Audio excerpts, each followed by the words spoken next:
Guys अगर आप अपने सिस्टम में किसी भी ब्राउज़र को आप यूज़ कर रहे हो, क्रोम ब्राउज़र को या एज ब्राउज़र को, और आपके सामने कुछ इस तरह का एरर शो हो रहा है, this site can't be reached, तो आप इस जैसे एरर को, इस जैसे प्रॉब्लम को किसी ब्राउज़र से आप परमानेंटली सॉल्व किस तरह से और कैसे कर सकते हैं, मैं आपको आगे बहुत ईजी तरीके से स्टेप बाय स्टेप बताने वाला हूँ। तो आप इस वीडियो को होल कंप्लीटली वॉच कीजिएगा। तो गाइज आपको सबसे पहले करना है क्या है कि आपको अपने कीबोर्ड में विंडोज प्लस आर बटन को प्रेस कर आपको यहाँ पे रन प्रोग्राम को ओपन कर लेना है। रन प्रोग्राम ओपन हो जाने के बाद फिर आपको यहाँ पे कमांड टाइप करना है ncpa.cpl, देन ओके करना है और आपके सामने नेटवर्क कनेक्शन रिलेटेड कुछ इस तरह के इंटरफेस शो हो जाएगा।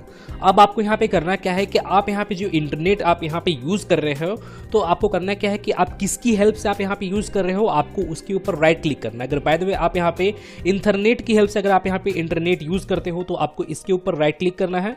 अगर बाय द वे आप यहाँ पे वाईफाई की हेल्प से अगर आप यहाँ पे इंटरनेट यूज़ कर रहे हो तो आपको यहाँ पे इसके ऊपर राइट क्लिक करना है। जैसे यहाँ पे मैं अपने सिस्टम में वाईफाई के थ्रू यहाँ पे इंटरनेट यूज़ कर रहा हूँ तो मैं इसी के ऊपर राइट क्लिक करता हूँ। राइट क्लिक करने के बाद फिर आपको इसके प्रॉपर्टीज वाले ऑप्शन में आपको यहाँ पे चले जाना है और आपके सामने कुछ इस तरह का पॉपअप शो होगा।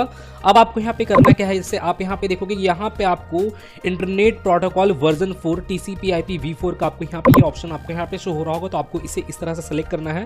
सेलेक्ट करने के बाद फिर आपको यहाँ पे प्रॉपर्टीज का आपको यहाँ पे बटन शो होगा, तो आपको इस प्रॉपर्टी वाले बटन पे क्लिक करना है और आपके सामने कुछ इस तरह का पॉपअप अगेन ओपन हो जाएगा। अब आपको यहाँ पे करना क्या है, जैसे आप यहाँ पे देखोगे यहाँ पे अगर बाय द वे आपका यहाँ पे ये पहला वाला ऑप्शन अगर आपके यहाँ पे सिलेक्ट रहता है obtain DNS server address automatically, तो आपको करना क्या है कि आपको इस वाले ऑप्शन को आपको यहाँ पे सिलेक्ट कर देना है। जो यहाँ पे सेकंड ऑप्शन है use the following DNS server addresses वाले ऑप्शन को आपको यहाँ पे सिलेक्ट करना है।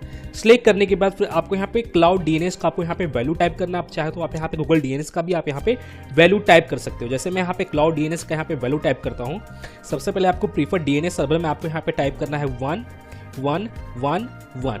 फिर उसके बाद फिर आपको यहाँ पे अल्टरनेट DNS सर्वर में आपको यहाँ पे टाइप करना है 1001।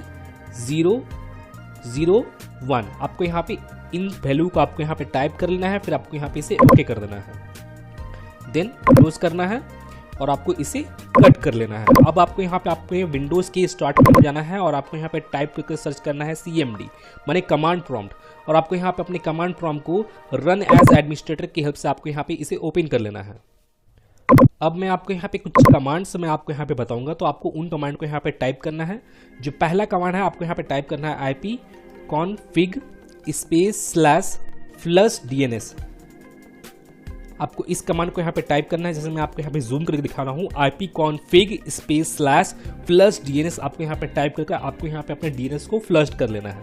जैसे आप यहाँ पे देखो कि यहाँ पे सक्सेसफुली यहाँ पे फ्लश हो चुका है, मेरा DNS रिजॉल्व हो चुका है, कैसे फ्लश हो चुका है, क्लीन हो चुका है। अब आपको यहाँ पे करना क्या है कि अब आपको यहाँ पे नेक्स्ट कमांड टाइप करना है ipconfig/register DNS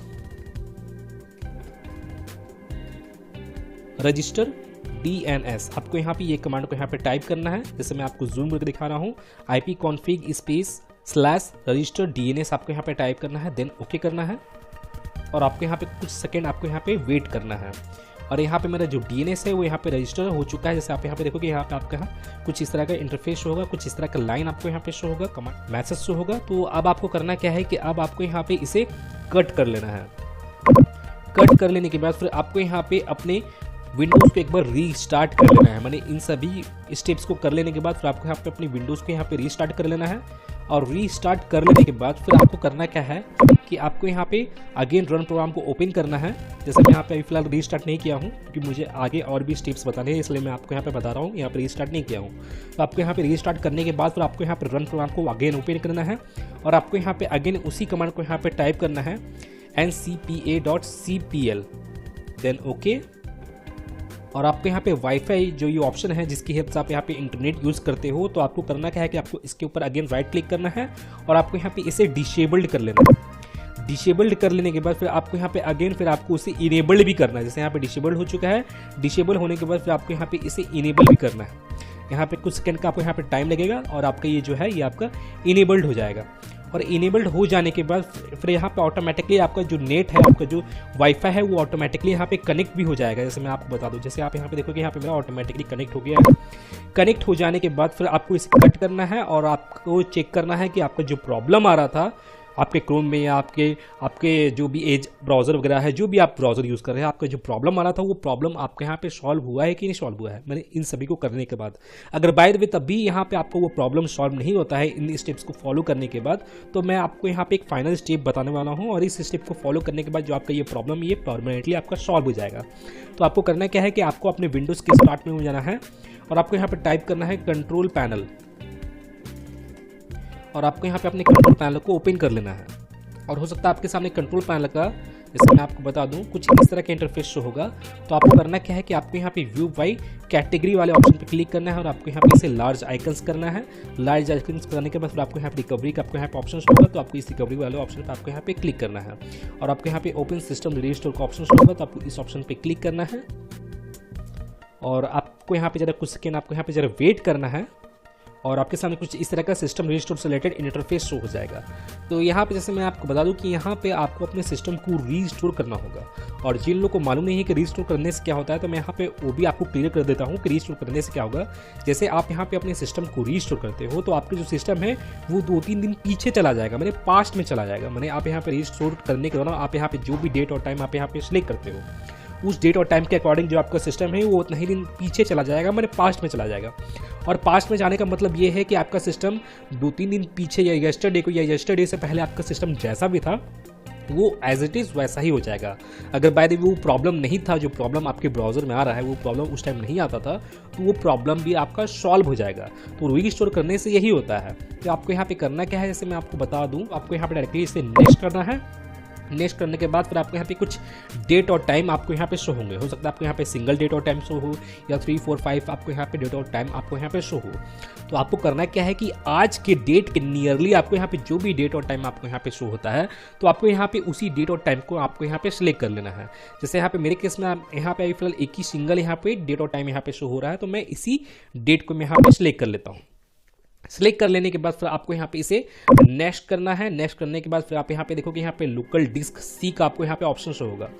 तो सबसे पहले तो मैं आपको बता दूं कि अगर आपके सी ड्राइव में कोई आपका इंपॉर्टेंट डेटा है, कोई इंपॉर्टेंट आपका डॉक्यूमेंट वगैरह अगर आपका सेव है सी ड्राइव में, या आपके डॉक्यूमेंट वाले फाइल में, या आपके डाउनलोड वाले फाइल में, या आपके डेस्कटॉप में भी, तो मैं बोलूँगा कि आप उस फाइल को कोई अनदर ड्राइव में शिफ्ट कर लीजिए, जैसे डी ड्राइव या ई ड्राइव में भी आप उसे सेव कर सकते हो। क्योंकि यहाँ पे हो सकता है कि रीस्टोर करने के दौरान आपका जो सी ड्राइव है उसमें जो भी डेटा है, आपका इंपॉर्टेंट प्रोसेस जो डेटा है, जो फाइल आप यहाँ पे सेव किए, हो सकता है वो फाइल आपका रिमूव हो जाए।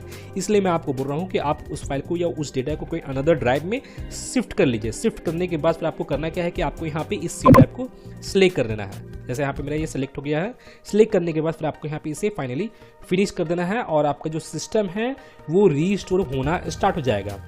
और जैसे मैं आपको बता दूं कि रीस्टोर होने में कितने लोग का क्या होता है कि 1 आवर का भी टाइम लगता है, कितने लोग को 2 आवर तक का भी टाइम लग जाता है। वो आपके सिस्टम के डेटा पे डिपेंड करता है कि आपके सिस्टम में कितना डेटा है, उसके अकॉर्डिंग ही आपको रीस्टोर होने में टाइम ड्यूरेशन देखने को मिलेगा। तो आपको यहाँ पे जरा पेशेंस रखना है और आपको अपने सिस्टम को सक्सेसफुली यहाँ पे रीस्टोर कर लेना है। और रीस्टोर करने के बाद जो आपका जो प्रॉब्लम आ रहा था वो प्रॉब्लम आपका परमानेंटली सॉल्व हो जाएगा। तो गाइज मैं फिर मिलता हूँ नेक्स्ट वीडियो में। Till then and bye bye. और एक बात और, सब्सक्राइब बटन पे 2-3 फैट लगा दीजिएगा, जिससे सब्सक्राइब हो जाए और घंटी वंटी गिर जाए।